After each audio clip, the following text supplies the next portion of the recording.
नमस्कार, आप देख रहे हैं खबरदार। मैं हूं श्वेता सिंह। सबसे पहले खबरों को खबरदार के लेंस से देख लेते हैं। राजनीति में रिश्तों के लॉयल्टी पॉइंट्स कब खत्म हो जाएं, कोई कह नहीं सकता। कैप्टन अमरिंदर सिंह आज कांग्रेस मुक्त हो गए हैं। राजनीति में 52 साल गुजारने के बाद अब कैप्टन अपनी राजनीति में कैसे नई जान फूंकेंगे? करीब 80 साल की उम्र में क्या वो पंजाब के लिए राजनीति का नया स्टार्टअप खोलेंगे? आखिर क्या है कैप्टन का फ्यूचर प्लान? इसका विश्लेषण करेंगे। हमारा फोकस कांग्रेस छोड़ने वाले नेताओं पर भी रहेगा। आपको ये जानकर हैरानी होगी कि जब से मोदी सरकार आई है, कांग्रेस नेताओं का पार्टी छोड़ने का स्ट्राइक रेट बहुत हाई रहा है। 2014 से 2021 के दौरान 177 सांसदों और विधायकों ने कांग्रेस छोड़कर दूसरी पार्टियों का दामन थाम लिया। यानी नेता दूसरी पार्टियों में गृह प्रवेश करते रहे और कांग्रेस अपना गृह क्लेश ही सुलझाने में लगी रही। इस कलह को आंकड़ों, बयानों और राजनीतिक गतिविधियों की मदद से डिकोड करेंगे। इसके बाद यूपी पुलिस की वर्दी पर लगे खून के छींटों को स्कैन करेंगे। कानपुर के कारोबारी मनीष गुप्ता की मौत का मामला यूपी पुलिस के लिए गले की हड्डी बना हुआ है। इस केस में वर्दी के रौब में कत्ल का आरोप झेलते पुलिस वाले हैं। मामले को रफा दफा करने की कोशिश करता सिस्टम है। अपनी ही पुलिस पर कार्रवाई का आश्वासन देने वाले मुख्यमंत्री हैं और एक उजड़ा हुआ परिवार है। ये मामले को पुलिस सुधारों की केस स्टडी बन सकता है। इसके अलावा देश को खबरदार करने वाली यह खबर दक्षिण भारत के पढ़े लिखे राज्य केरल से आई है। केरल में सरकार चला रही पार्टी सीपीएम ने अपने एक इंटरनल डॉक्यूमेंट में यह खुलासा किया है कि राज्य के मुस्लिम वर्ग के एक हिस्से में तालिबान का समर्थन करने वाली भावना बढ़ रही है। जिस तालिबान की क्रूरता और कट्टरपंथी सोच पूरी दुनिया के लिए खतरा है, उसे केरल का एक वर्ग समर्थन क्यों दे रहा है? और ये आने वाले समय में देश की सुरक्षा के एंगल से कितना खतरनाक हो सकता है, इसका विश्लेषण करना जरूरी है। और आज खबरदार में यह भी देखिएगा कि कैसे बड़े बड़े देशों में कई बार अनोखी समस्याएं सामने आती हैं। आपने बिना ड्राइवर वाली कार के डेवलपमेंट के बारे में सुना होगा, लेकिन ट्रक ड्राइवरों की कमी से जूझते देश की कल्पना शायद नहीं की होगी। ब्रिटेन में भारी वाहनों के ड्राइवरों की भारी कमी हो गई है, जिसकी वजह से 2/3 पेट्रोल पंप्स में सूखा पड़ा हुआ है। सप्लाई को लेकर त्राहिमाम है और लंबी लंबी लाइनें लग गई हैं। लेकिन शुरुआत हम पंजाब की राजनीति से करेंगे। आज कैप्टन अमरिंदर सिंह ने पंजाब में अपनी नई पारी का ऐलान कर दिया, जो वो कांग्रेस के खिलाफ खेलेंगे। कांग्रेस हाईकमान से नाराज होकर जब से कैप्टन अमरिंदर सिंह ने मुख्यमंत्री पद से इस्तीफा दिया है, तब से ही राजनीतिक गलियारों में उनके अगले कदम को लेकर तमाम कयास लगाए जा रहे हैं, जिनमें 3 कयास सबसे ज्यादा चर्चा में थे। पहला कयास यह लगाया जा रहा था कि अमरिंदर सिंह कांग्रेस छोड़ देंगे। यह कयास सच साबित हो गया। अमरिंदर सिंह ने कांग्रेस छोड़ने की बात साफ कर दी। दूसरा कयास यह लगाया जा रहा था कि अमरिंदर सिंह बीजेपी ज्वाइन करेंगे। यह कयास गलत साबित हुआ। अमरिंदर सिंह ने कह दिया है कि वो बीजेपी ज्वाइन नहीं करेंगे। और तीसरा कयास यह लगाया जा रहा था कि अमरिंदर सिंह नई पार्टी बनाएंगे। अभी यह कयास बना हुआ है क्योंकि अमरिंदर सिंह ने अपने अगले एक्शन के बारे में कुछ कहा नहीं। कांग्रेस छोड़ने की बात कह चुके अमरिंदर सिंह के बयान के बाद अब सबसे बड़ा सवाल यही है कि उनकी फ्यूचर प्लानिंग क्या है।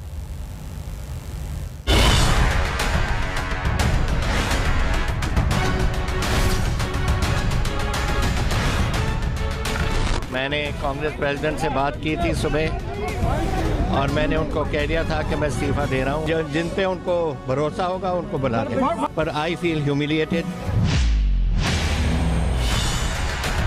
अमरिंदर सिंह ने जिस दिन पंजाब सरकार की कैप्टनसी से त्यागपत्र दिया था, उसी दिन कांग्रेस पार्टी को भी दिल से तिलांजलि दे दी थी। ये तो साफ था कि अमरिंदर सिंह जब मुख्यमंत्री नहीं रहे तो कांग्रेस में भी नहीं रहेंगे। नंबर 1, मैं I am not going to remain in the Congress. कुछ कांग्रेस के एमएलए और मंत्री आपके साथ में हैं जो आपके साथ जाएंगे। शादी फ्लोर क्या आप क्या समझते हैं कि मैं आपको बताऊंगा? फ्लोर टेस्ट वाले वजह जाती लगता तो फ्लोर टेस्ट वाले जा सकते टेस्ट वाले फ्लोर टेस्ट ये तो हम स्पीकर ने देखना है कि अगर ऐसे हालात कोई बन जान कि मेजोरिटी कोई पार्टी खो बैठती है तो फिर स्पीकर फैसला कर दे। नॉट माय जॉब, मेरा काम नहीं है कहना। इस्तीफा देने के बाद अमरिंदर सिंह ने जो बात कही थी, वही बात कहकर आज उन्होंने कांग्रेस छोड़ने की योजना का ऐलान कर दिया। उन्होंने कहा कि वो कांग्रेस पार्टी में नहीं रहेंगे और इस्तीफा दे देंगे। उन्होंने कहा कि कांग्रेस ने उनके साथ जिस तरह का बर्ताव किया है वो ठीक नहीं है।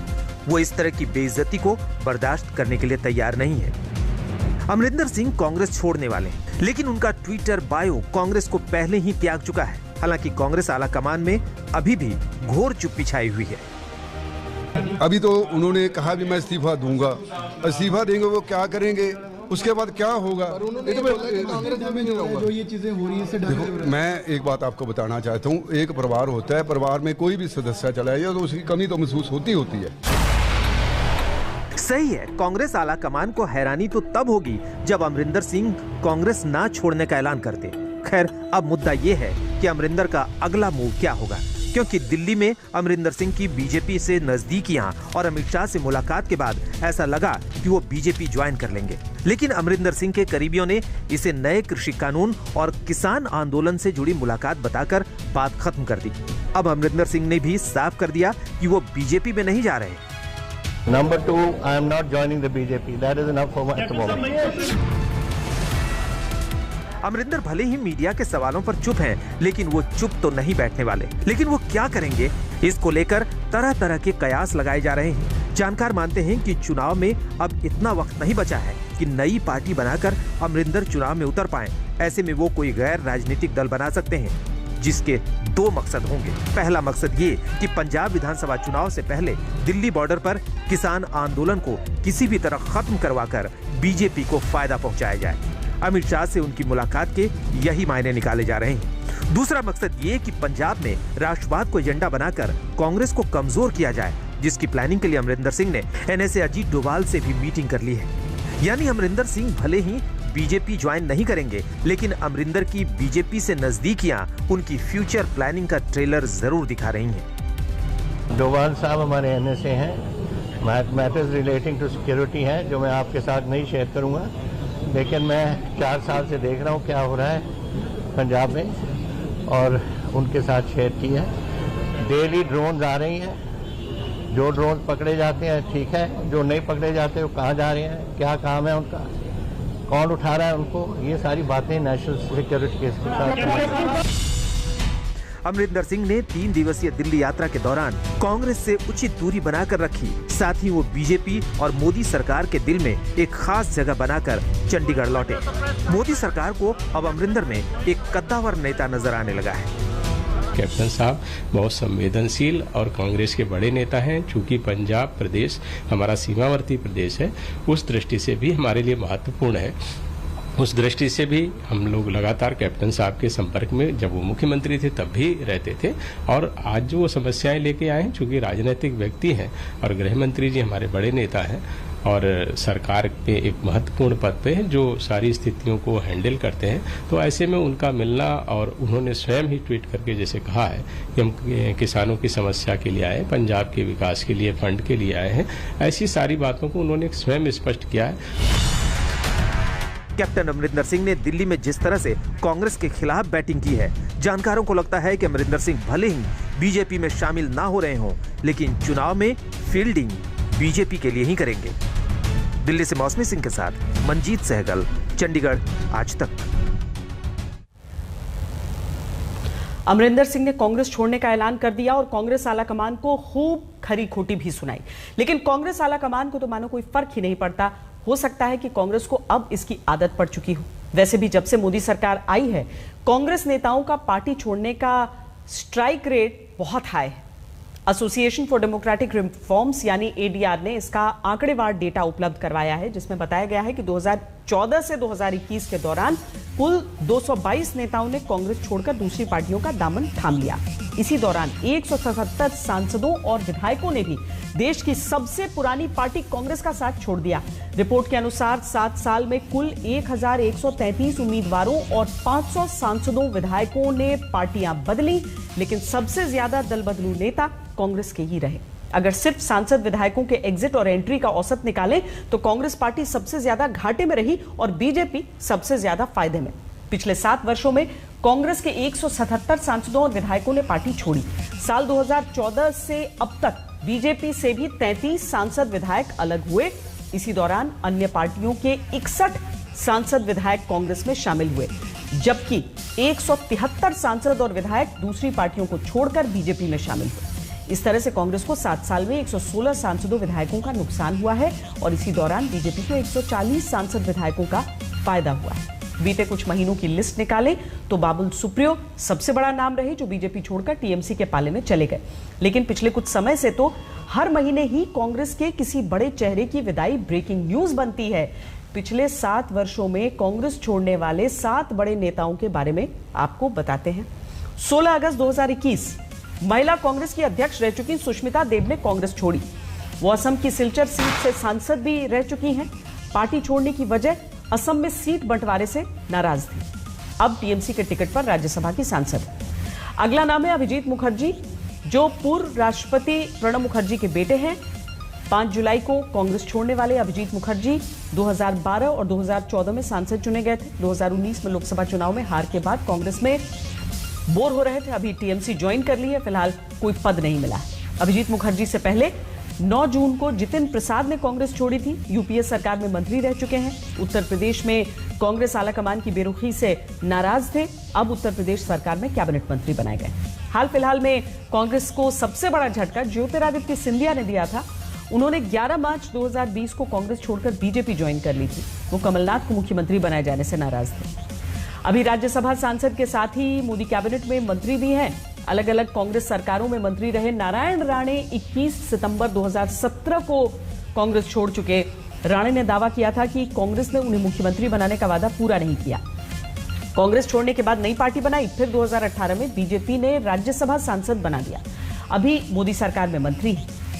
कर्नाटक के मुख्यमंत्री रहे एसएम कृष्णा ने 29 जनवरी 2017 को कांग्रेस छोड़ी थी। वो मनमोहन सिंह सरकार में विदेश मंत्री और महाराष्ट्र के राज्यपाल भी रह चुके हैं। पार्टी में साइडलाइन कर दिए जाने से नाराज थे। 84 साल की उम्र में कांग्रेस छोड़ने वाले सबसे उम्रदराज नेता थे। अभी किसी पार्टी में नहीं है, लेकिन कर्नाटक बीजेपी से नजदीकियां हैं। करीब 6 साल पहले 29 अगस्त 2015 को असम कांग्रेस के बड़े नेता हेमंत बिस्व शर्मा ने पार्टी छोड़ी थी। गोगोई को मुख्यमंत्री बनाए जाने और कांग्रेस हाईकमान से नाराज थे। इस वक्त असम के मुख्यमंत्री और नॉर्थ ईस्ट में बीजेपी के सबसे बड़े नेता हैं। अगर पिछले 7 वर्षों में कांग्रेस छोड़ने वाले नेताओं की हिस्ट्री शीट निकालकर देखेंगे तो अंदाजा होगा कि कांग्रेस को चाहे नुकसान हुआ हो या न हुआ हो, लेकिन कांग्रेस छोड़ने वाले नेताओं को फायदा ही हुआ है। अब कांग्रेस के अंदर बगावत की इस चिंगारी को अमरिंदर सिंह के एपिसोड ने हवा दे दी।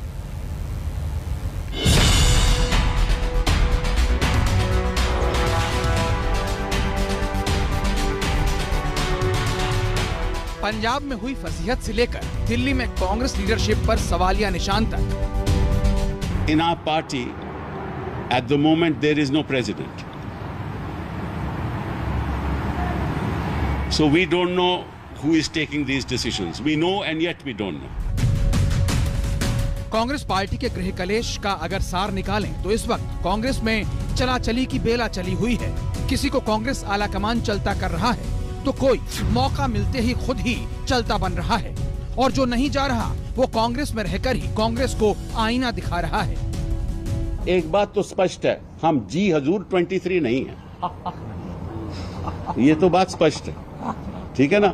हम अपनी बात रखेंगे और रखते जाएंगे, और जो अपनी मांगे हैं वो हम दोहराएंगे। कांग्रेस हाईकमान के आलोचक धृतराष्ट्र वाले उदाहरण दे रहे हैं, लेकिन हालात ये हैं कि आईना दिखाने वालों का सामना आईना तोड़ने वालों से हो जाता है।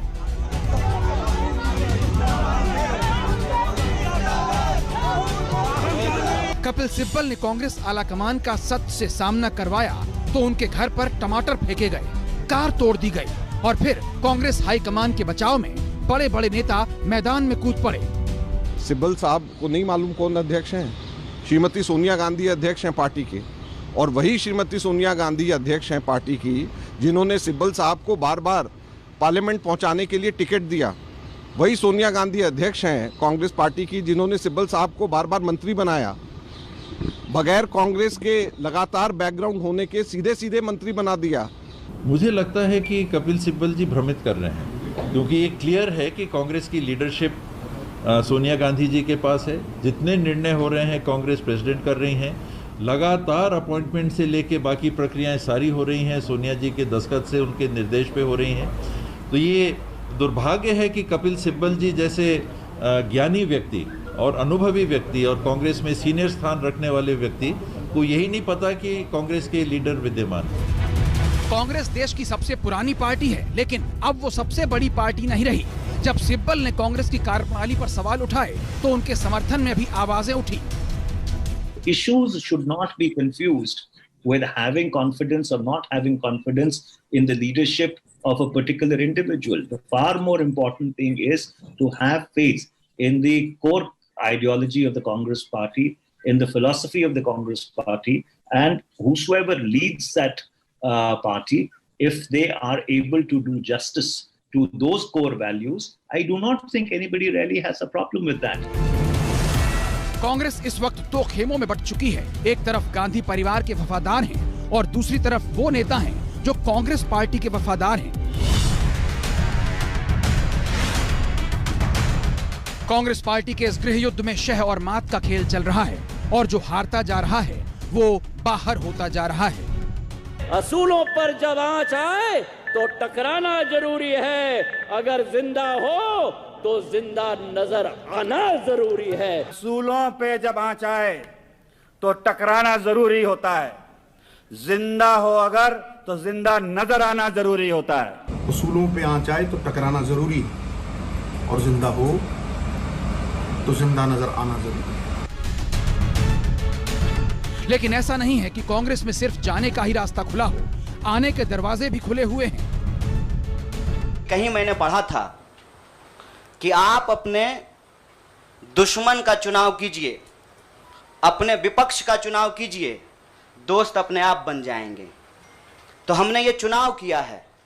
हम इस देश की सबसे पुरानी पार्टी, सबसे लोकतांत्रिक पार्टी, इस देश के लाखों करोड़ों नौजवानों को ये लगने लगा है कि अगर कांग्रेस नहीं बचा तो देश नहीं बचेगा। इस मुल्क के संविधान, लोकतंत्र और आइडिया ऑफ इंडिया को बचाना चाहिए, और यदि उसको बचाना है तो मुझे उनके साथ खड़े रहना है जिसने स्वतंत्रता के आंदोलन में न केवल कंट्रीब्यूट किया है, उसको लीड किया है, अंग्रेजों को यहां से खदेड़ कर दिखाया है। और इसीलिए आज मैं इंडियन नेशनल कांग्रेस की इस मंच पर आपके साथ खड़ा हूं। राजनीतिक दलों में नेताओं के आने जाने का सिलसिला कोई बड़ी बात नहीं होती, लेकिन कांग्रेस में जिस तरह बड़े बड़े नेताओं ने बगावत का बिगुल बजा दिया, वो कांग्रेस हाईकमान के लिए खतरे का अलार्म है। दिल्ली में मौसमी सिंह के साथ आज तक ब्यूरो।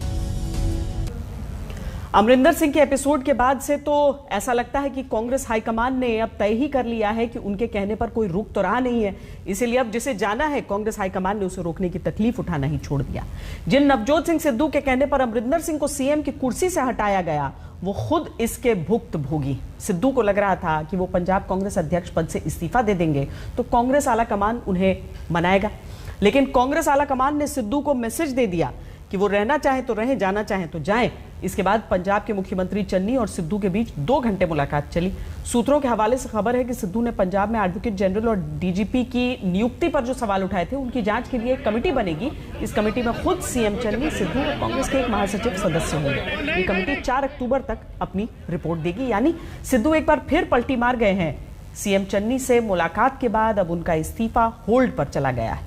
दूसरी तरफ सूत्रों के हवाले से यह भी खबर है कि G23 की मांग के अनुसार जल्द ही कांग्रेस वर्किंग कमेटी की बैठक होगी और इसकी तारीख की घोषणा भी जल्द की जाएगी। एक ब्रेक के लिए रुक रहे हैं। ब्रेक के बाद आपको बताएंगे कि कैसे गोरखपुर में कारोबारी मनीष गुप्ता की मौत का केस आचरण से अनफिट यूपी पुलिस को सुधारने का फिट केस बन गया है और 96.2% साक्षरता वाले राज्य केरल में एक वर्ग कट्टर और क्रूर तालिबान का समर्थन क्यों कर रहा है। रहिए खबरदार। अब बात उत्तर प्रदेश के उस व्यवसायी की जिसकी हत्या का आरोप पुलिस वालों पर लगा है। वैसे तो कानपुर के मनीष गुप्ता की गोरखपुर में पुलिस पिटाई में मौत के मामले में मुख्यमंत्री योगी आदित्यनाथ से मिलकर परिवार को इंसाफ का भरोसा मिला है, लेकिन इस मामले ने यूपी पुलिस की साख को चोट पहुंचाई है। पहले आधी रात रूटीन चेकिंग के नाम पर हुए विवाद में बेरहम पिटाई का आरोप, फिर मामले को हादसा बताकर लीपापोती की कोशिश। इससे न सिर्फ स्थानीय पुलिस बल्कि पूरा प्रशासनिक अमला कटघरे में है। मनीष गुप्ता की मौत का यह मामला ऐसा है जिस पर मांग हो रही है कि न सिर्फ पीड़ित पक्ष को इंसाफ मिले बल्कि पुलिस सुधार की पहल हो।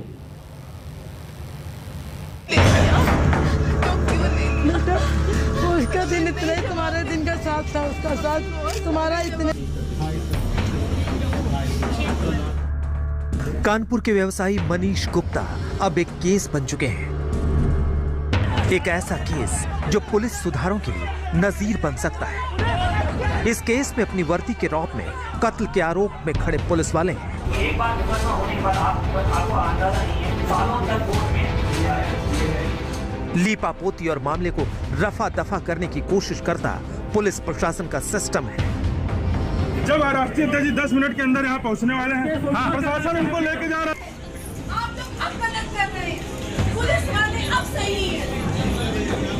आपने मेरा कल से साथ दिया, परसों भी साथ दिया, गोरखपुर में साथ दिया, आज आप गलत कर रहे हैं। इस केस में आईना राजनीति के लिए भी है, जो पीड़ित परिवार को अपने सियासी फायदे का टूल मानने लगता है। साथ ही सबक सरकार के लिए है, जहां कटघरे में आई अपनी ही पुलिस के खिलाफ कार्रवाई का भरोसा खुद सूबे के मुख्यमंत्री को देना पड़ता है।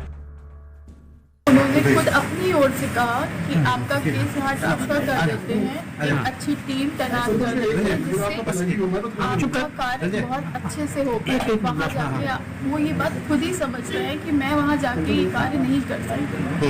उन्होंने मेरी इस केस को बहुत अच्छे से डीपली समझकर, बिल्कुल जुड़कर, बिल्कुल सही फैसला किया है। बहुत अच्छे से उनसे सहमत हूँ और बहुत बहुत शुक्रगुजार हूँ। योगी की कार्रवाई उस राजनीतिक तूफान के बीच होती है, जिसने उनकी सरकार को समूचे विपक्ष के निशाने पर ला दिया है। विपक्ष को उनकी पुलिस के कार्यशैली पर सवाल उठाने का एक और मौका मिला है। भारतीय जनता पार्टी की सरकार में मुख्यमंत्री योगी नाथ इनके कार्यकाल में पुलिस रक्षा नहीं कर रही है, पुलिस लोगों की जान ले रही है। उत्तर प्रदेश में ऐसा पुलिस का व्यवहार किसी सरकार में देखने को नहीं मिला होगा।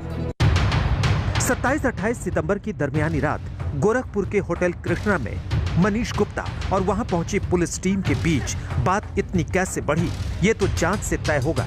लेकिन इतना तय है कि पुलिस अपने अधिकारों का बेजा इस्तेमाल करने पर उतारू थी। कानपुर के व्यक्ति मनीष गुप्ता का इसी होटल में मौत हुई थी और इसी कमरे में हुई थी, जैसा कि मीनाक्षी, उनकी मृतक की पत्नी मीनाक्षी ने बताया था कि इस कमरे में पुलिस वालों ने मनीष की पीट कर हत्या कर दी थी। और ये आपको दिखा दूं, ये कमरा नंबर 512 है। उसके साथ आपको सीसीटीवी फुटेज आपको दिखा दूं कि इस गैलरी में वो लगा हुआ आपको सामने दिख रहा है, जहां पर व्यापारी के कमरे में प्रवेश करने वाले पुलिस की गतिविधियां कैद हुई और टाइमिंग कैद हुई। मनीष गुप्ता के साथ हुई ज्यादती को उनकी पोस्टमार्टम रिपोर्ट ने उजागर किया। पोस्टमार्टम रिपोर्ट के मुताबिक उनके शरीर पर गंभीर चोटों के 4 निशान मिले। सिर में लगी चोट जानलेवा साबित हुई। दाहिने हाथ की कलाई पर डंडा मारने का निशान मिला। दाहिने हाथ की बाह पर भी डंडे से पिटाई के निशान मिले। बाईं आंख की ऊपरी परत पर भी चोट के निशान थे। पुलिस ने ऑन रिकॉर्ड अब तक यही कहा है कि पुलिस टीम रूटीन चेकअप के लिए होटल में थी। मनीष गुप्ता की मौत के मामले में पुलिस ने जो पहली एफआईआर दर्ज की है, उसमें 3 पुलिस वालों पर नामजद और 3 अज्ञात पर केस हुआ है। लेकिन इस मामले में 6 पुलिस वाले निलंबित किए गए हैं। जिन पुलिस वालों पर नामजद एफआईआर हुई, उनमें गोरखपुर के रामगढ़ताल थाने के SO JN Singh, sub inspector Akshay Mishra और सब इंस्पेक्टर विजय यादव है। उन पर आईपीसी की धारा 302 के तहत केस दर्ज हुआ है। शुरुआत में पुलिस कितनी संवेदनहीन थी, इसे एसएसपी विपिन ताड़ा की शुरुआती प्रतिक्रिया में समझा जा सकता है। कमरे में 3 युवक संदिग्ध अलग अलग शहरों से आए थे जो ठहरे थे। इस सूचना पर पुलिस ने होटल मैनेजर को साथ में लेकर कमरे की चेकिंग करने गई, जहां पर हड़बड़ाहट में एक युवक की कमरे में गिरने से चोट लग गई। दुर्घटनावश हुई इस घटना से पुलिस ने तत्काल होटल मैनेजर को साथ लेकर युवक को अस्पताल में भर्ती करवाया, जहां पर उसका इलाज हुआ। बीआरडी में दौरान इलाज उस युवक की मृत्यु हो गई। पुलिस के ऐसे ही रवैये की वजह से मनीष गुप्ता की पत्नी ने उनके शव का अंतिम संस्कार करने से इनकार किया था। मनीष के अंतिम संस्कार में 53 घंटों के परिवार वालों के इंतजार में प्रशासन और पुलिस को एक्शन लेने पर मजबूर किया। वैसे इस मामले में योगी सरकार ने एक बड़ी पहल की है और कमेटी बनाने का फैसला किया, जो यूपी के सभी दागी पुलिस वालों की पहचान करेगी। गोरखपुर से गजेंद्र और कानपुर से रंजय के साथ कुमार अभिषेक, लखनऊ, आज तक। और अब बात देश को खबरदार करने वाली उस खबर की जो दक्षिण भारत के पढ़े लिखे राज्य केरल से आई। केरल में सरकार चला रही सीपीएम पार्टी ने यह खुलासा किया है कि राज्य के मुस्लिम वर्ग में तालिबान का समर्थन करने वाली भावना बढ़ रही है।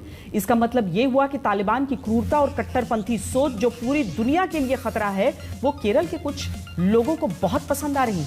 ये सोच आने वाले समय में देश की सुरक्षा के लिए चुनौती बन सकती है।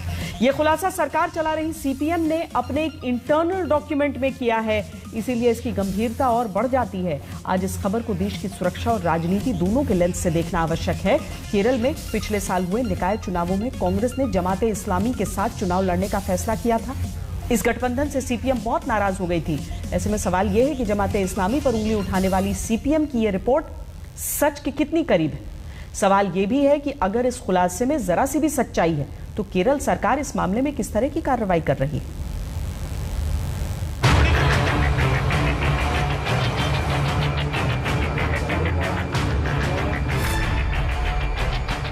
क्या केरल को इस्लामिक स्टेट बनाने की साजिश चल रही है?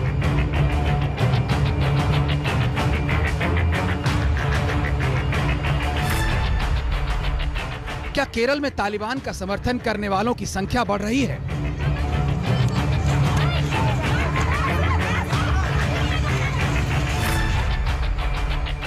क्या केरल में तालिबानी सोच के लिए महिलाओं को टारगेट किया जा रहा है?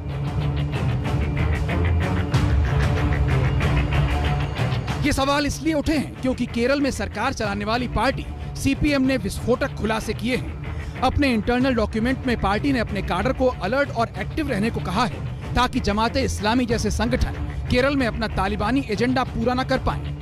It's true that in our party documents we caution our party members as well as party units at different levels to be very vigilant about religious extremist forces as well as communal forces trying to create problems in our country.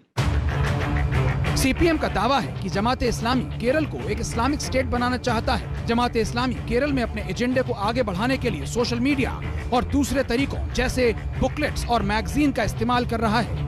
इसके साथ CPM ने यहाँ तक दावा कर दिया कि जमाते इस्लामी संगठन अपने विचारों को मुस्लिम समुदाय के अलावा समाज के दूसरे वर्गों में भी फैला रहा है। यह भी दावा है कि ईसाइयों को मुसलमानों के खिलाफ भड़काने की कोशिश हो रही है ताकि असुरक्षा की भावना पैदा हो, जिसका फायदा जमाते इस्लामी को मिल सके।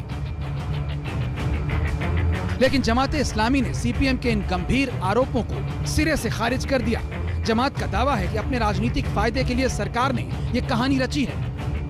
In Kerala state, some political parties are spreading a rumor or a wrong perception about Jamaat-e-Islami Hind, that Jamaat-e-Islami Hind is promoting communalism or extreme views or extreme ideas.